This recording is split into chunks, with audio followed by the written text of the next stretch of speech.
खुश आमदीद, आप देख रहे हैं न्यूज 18 उर्दू। तमीम इकबाल के चाहने वालों के लिए अच्छी खबर है। साबिक कप्तान तमीम इकबाल को अस्पताल से छुट्टी मिल गई है। जी हां, पिछले दिनों एक मैच खेलने के दौरान तमीम इकबाल ने सीने में दर्द की शिकायत की थी, जिसके बाद उन्हें अस्पताल ले जाया गया था, जहां पर पता चला था कि तमीम इकबाल को दिल का दौरा पड़ा है, जिसके बाद उन्हें एंजियोप्लास्टी से गुजरना पड़ा, साथ ही उनके दिल में स्टेंट लगाना पड़ा।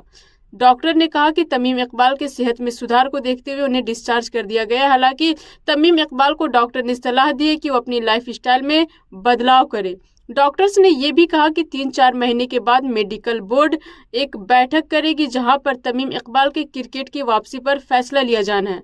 आपको बता दें कि तमीम इकबाल ढाका प्रीमियर लीग में खेल रहे थे, वे अच्छे फॉर्म में थे। इस लीग में उन्होंने 2 शतक भी लगाए। इसी के साथ इजाजत दीजिए और बाकी की खबरों के लिए न्यूज 18 उर्दू के साथ बने रहिए। शुक्रिया। फी अमानिल्लाह।